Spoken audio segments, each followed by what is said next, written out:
Hello and welcome to the Little Blue Pot. It's Jem here. Thank you for clicking on this video. I hope it finds you well. As you can tell from the title, I'm going to be talking about schizoaffective disorder. I'm going to be talking about what it is. I'm going to be going through the symptoms, the possible causes and suggestions for treatments that are suitable for people with schizoaffective disorder. Information is taken from mind.org. The link for that is in the description. So let's talk about schizoaffective disorder. But what is it? Schizoaffective disorder is a mental disorder characterised by a combination of symptoms of schizophrenia, including hallucinations and delusions, and symptoms of a mood disorder such as mania or depression. You may be given a diagnosis of schizoaffective disorder if you experience the following: psychotic symptoms similar to schizophrenia and mood symptoms of bipolar disorder, and you have both types of symptoms at the same time or within 2 weeks of each other. The word schizoaffective has two parts. The schizo refers to the psychotic symptoms and the affective refers to the mood symptoms. The person with schizoaffective disorder may find they struggle sometimes, while others may find that they are relatively stable, relatively fine in between episodes. The episodes vary depending on the person, depending on their experience. Everyone is different. So I'm going to be talking about the symptoms now. I hope that's given you a nice introduction as to what schizoaffective disorder is. But as always, I'd love you to comment in the comment section below. Tell me about your experience of schizoaffective disorder and what it's like to live with, what it's like, what symptoms you have, etc. So please comment if you feel comfortable. So I'm going to be talking about the symptoms. There's two symptoms going on here. We have the psychotic symptoms and the mood symptoms. So what are the psychotic symptoms? Please, just a note here, please check out my video on psychosis that goes into a lot more detail about psychosis. I'm going to be sort of briefly touching on it here, but please check those out, links in the description. So psychotic symptoms. These experiences are called hallucinations and delusions. So we've got hallucinations. What are hallucinations? Well, having hallucinations means experiencing things that others around you don't. So these may be voices in your head coming from inside your head, or as if they're coming through your ears, as if someone else was speaking to you. Seeing visual hallucinations or feeling confused about what you see around you, or having other unexplained sensations such as smells, tastes or touch. So it's seeing, hearing, smelling, touching, tasting things that aren't there. So that's a hallucination. Then we have delusions. Delusions are strongly held beliefs that Delusions are strongly held beliefs that other people don't share. So for example, you may feel that your thoughts are being read or that they're being taken out of your head. Your thoughts are not your own. You are being watched or controlled, so maybe feeling paranoid. You are very powerful and able to influence things that you're actually outside of your control. Or you have special insight, divine experiences or magic powers. So in general, you might feel that there is things going on, that a lot of things that are maybe scaring you, maybe making you feel very confused. It may not be scaring you. You may find that you're quite comfortable with the delusions and hallucinations. Everyone is different, but overall your thoughts are becoming very disorganized. You may feel very confused or frightened. You may be angry or in distress, or you may even feel excited and elated. Everyone is different and will experience it differently. What are your psychotic symptoms? How do you manage your hallucinations and delusions? So we talked about psychotic symptoms. Now I'm going to talk about the mood symptoms. Now the mood symptoms are very like bipolar. I have done videos on bipolar. Please check those out if you want more information about that. There are three types of mood symptoms. You've got the manic type, the depressive type, and the mixed type. So I'm going to be talking about those three here. So what are the manic type? The manic type, episodes when your mood or symptoms are mainly manic. This could be mild, which is called hypermania, or more severe, which is called mania. You may feel very excited and enthusiastic about life. You may be angry or irritable, especially if someone contradicts or questions you. You may be very talkative. You may make plans that maybe are unrealistic. You may get very little sleep, and this could make the mania worse. You may lose judgment, may be extravagant with money, or have risky sexual encounters. Apologies there. The manic type may also be called the bipolar type, especially if you suffer from the depressive side of the illness. And that leads me on to the depressive type. So we've had the manic type and the depressive type. So episodes when your mood is dominated by depression. So you may feel sad, lonely, tired, and unable to take any pleasure in life. You may want to sleep a great deal, but this may make you feel worse. You may feel emptiness, despair. You may be unable to relate to other people. You may feel very gloomy or even suicidal. So that's the depressive types. We've got the manic type, the depressive type, and the mixed type.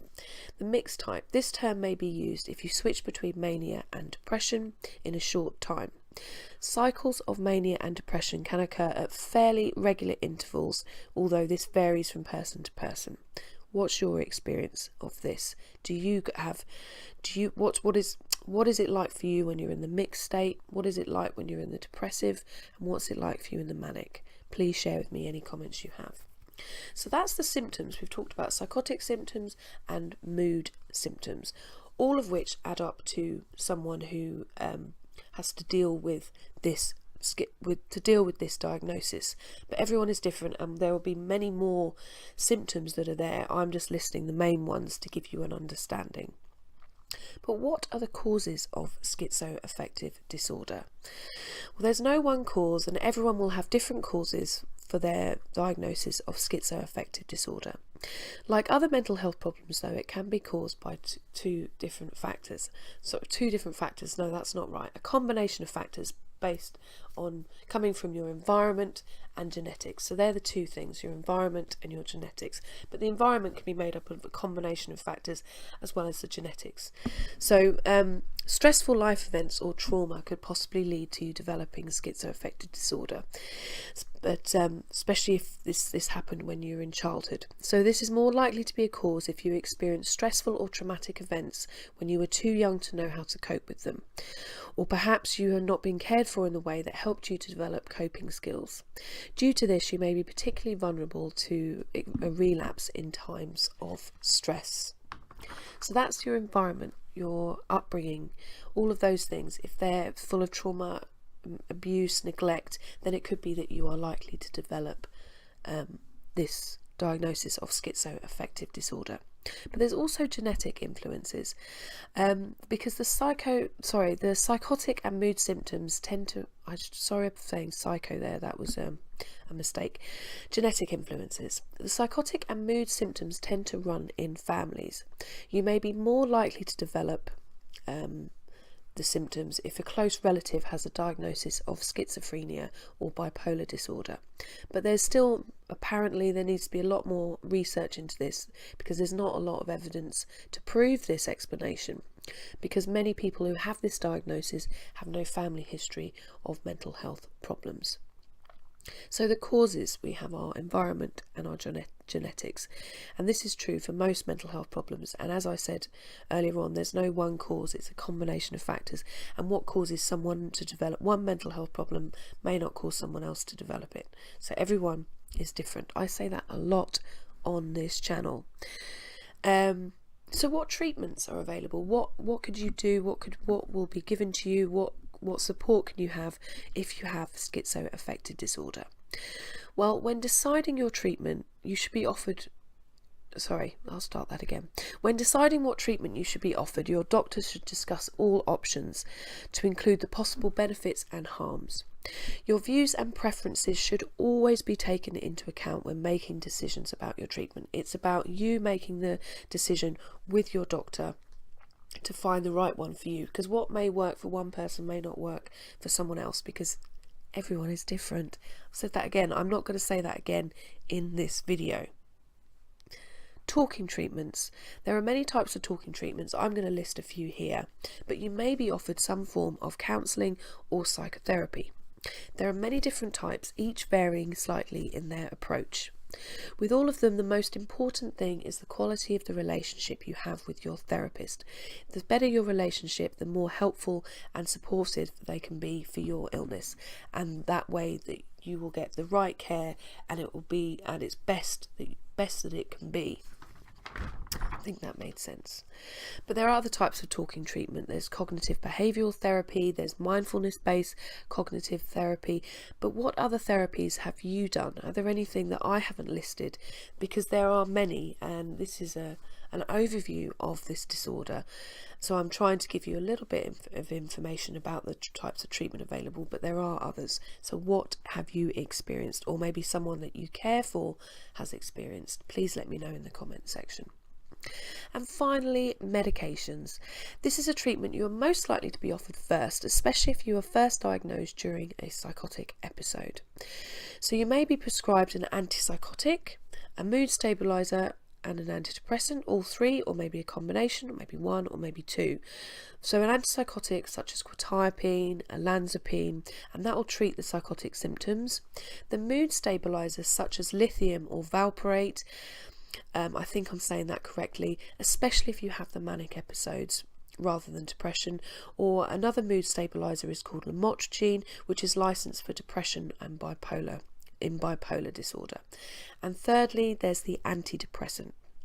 This should be used cautiously because this may cause you to have a manic episode or switch between mania and depression, sometimes called rapid cycling. So there are options for you. There are options. There's treatments such as therapies, there's treatments such as medications. There's many things there that I've listed that hopefully will be helpful. Just to say that this disorder is something that I'm learning. Sorry about that.